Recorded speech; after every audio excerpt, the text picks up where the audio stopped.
Hello everybody, welcome back to Let's Play Final Fantasy VIII. Time for Fire Cavern. So okay, the first part here we have to select a time limit for which we're actually going to do this. So we'll talk to the main guy here. And we are fully ready to go.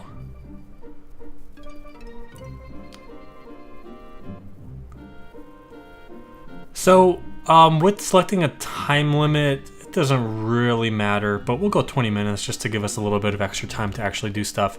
Time is of the essence for this part here. The goal is to finish relatively quickly, but you want the timer as close to 0 by the time you're done here. So we'll go ahead and get through here.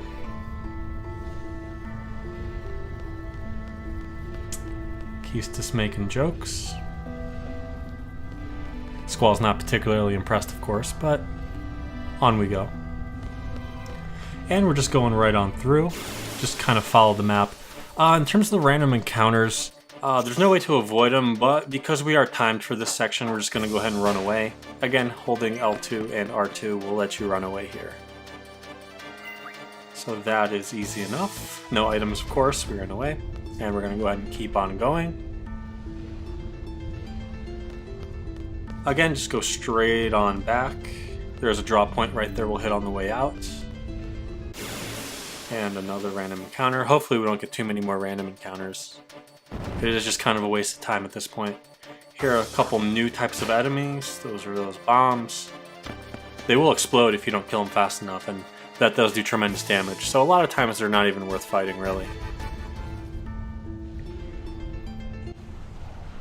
And on we go. Here we go. Oh. Keys just making the comparison between Ice and Cypher. Cypher is the guy we saw in the beginning cinematic of this game who gave us the lovely little scar on our forehead.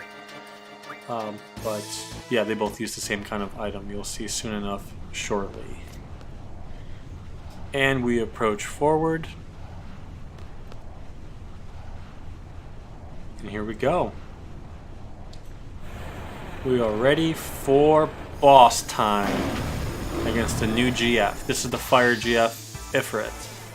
If you're familiar with Final Fantasy games, you know this character pretty well. This is why we drew all those Blizzard spells earlier. First thing we're going to do is go into the Draw menu, and we'll use Scan to determine exactly how much health he has. Again, we want to monitor how much health he has throughout this battle, because we want to make sure we knock him out just as the timer is approaching 0. So he's got 1,068 GF. Health. Okay. Cool. So he uses fire and a physical attack constantly. He's not a big threat in terms of doing too much damage, but we'll see what we can do here. So Squall's Blizzard does an even 100. Good. And then Keistis will do 64. Okay, so that's not ideal, but that's okay. So we're just going to go ahead and keep whittling it down. We'll count how many times we need to hit him. He has 1,000 HP, so about 12 to 13 times.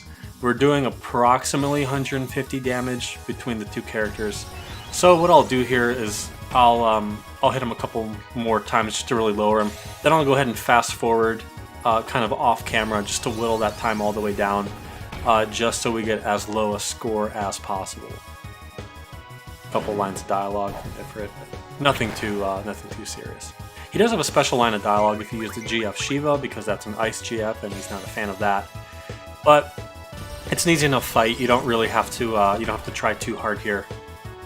And let's see here. We're going to keep using Blizzard a couple more times.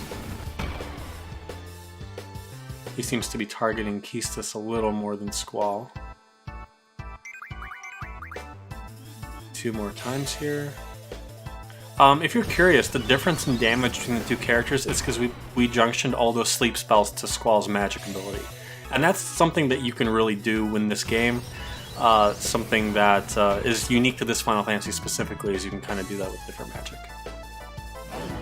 Also, one of the reasons that a lot of people find this game to be quite broken once you really get into the mechanics of this game, because there's a couple different ways to make your party stronger.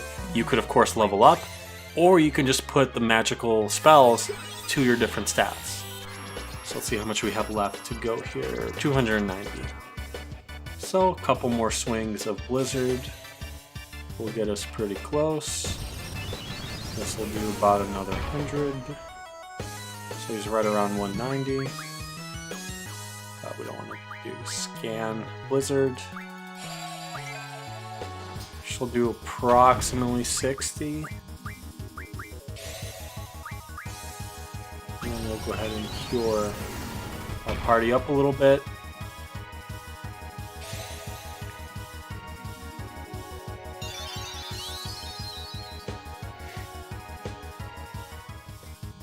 Alright, so we went ahead and fast forwarded, and we knocked them out fully, about 30 seconds to go on the clock. That's what you want.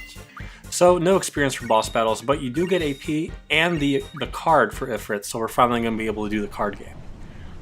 Although you can definitely do it beforehand, but this is quite a powerful card that we're going to have a fun time with. So cool.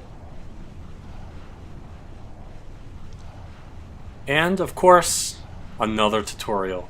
This is the big tutorial part of the game. So we'll go through it rather quickly once again. This is putting magical abilities on your weapon. So in the same way you can assign magical spells to the different attributes and everything that you have, you can assign elemental attacks to both your weapon and really to defend against them as well.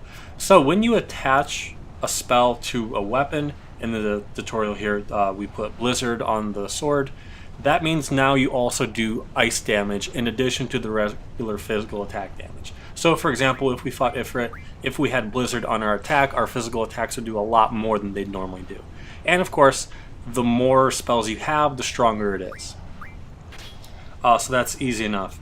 Once you get the little green icon you see there on screen, that means you're now absorbing that type of elemental damage. So in the case of Fire, Fire Aga is a level 3 fire spell, so you're going to absorb you're going to absorb the damage for that spell. So it'll actually heal you because you will absorb it at that point.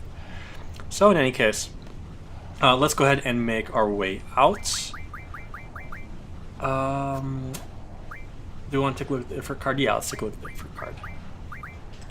It's on page 8, so it's a level 8 card, and good stats. This will be really useful to us. We'll go over the card game probably in the next video. We'll take some time to really walk around and do the card game properly. So we're going to go ahead and exit the cave. We'll hit the draw points, and I believe it's fire. Yes. So Squall can draw fire. And here on the next screen, we're going to go ahead and walk right out. Not timed at this point, obviously we already caught the GF. Another random encounter. So at this point you could take the time to fight all these guys or draw a bunch of magic. But there's really no point. Let's see what he has. He just does fire. Yeah, that's not worth it. So no point in doing anything here. We're just going to go ahead and hold the buttons to run away. Again, no real purpose to leveling characters in this game as long as you're drawing enough magic. Not that we're avoiding leveling characters. I mean, we level characters, that's fine, that's bound to happen. But we're not going to go out of the way to level any characters. If this was any other Final Fantasy game, then we'd be doing kind of a lot of grinding at this point because that's the name of the game. And so there's a new kind of enemy there. We'll go ahead and escape. And here's the main entrance. Cool. Go ahead and run right on out. And I don't believe there's any other tutorial here. Yep, we just get the exit right back. So we're gonna go ahead and head on back to Balam Garden.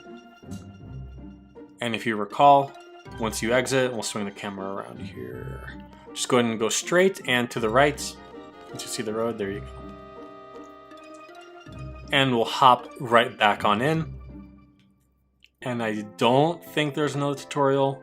Please don't let there be another tutorial. I think there's more dialogue here, but there's no actual tutorial. Let's see. Yep. Well done. Let's see. taking care of the GF. Yep, oh, of course, yeah, there's no tutorial. So basically, we'll take a look at the GF screen soon enough. But when you select the GF, you'll see what level they are, and they gain experience from battle just like you do. They also gain ability points. That's the whole point of the ability points that you do. So when you select a GF here, again, we're waiting on the tutorial, you can see the compatibility for different characters. There's a timer that goes down when you summon a GF into battle. In this case, since we've not really used GFs yet, there's no difference in compatibility between characters. You can select what ability you want the GF to learn. There's certain abilities that are completed, and you can select an ability for them to learn, and all those ability points that you earn from battle will go to this screen essentially. So like the Vitality Junction, Elemental Attack, those are the really important ones. There's a various variety of different ones you can do here, but those aren't really a big deal. We're not really going to summon a whole lot of GFs in this game apart from really only a couple. So not too worried about that. We're mainly going to use them to get the big junctioning things. So that's all there from the tutorial. And we're going to go ahead and head on in, and we'll hit the save point, and we'll end this video there. As you can see that drop point, there's nothing there right now. You can usually tell, depending on the color of the drop point, if it's purple and bluish, there's usually magic there. When it's clear like that, that means we've drawn magic pretty recently, and you can't do that too often. Otherwise, you could just camp right outside a drop point and draw up 100 of each and any spell you really want, and we're not going to do that. So, heading on back.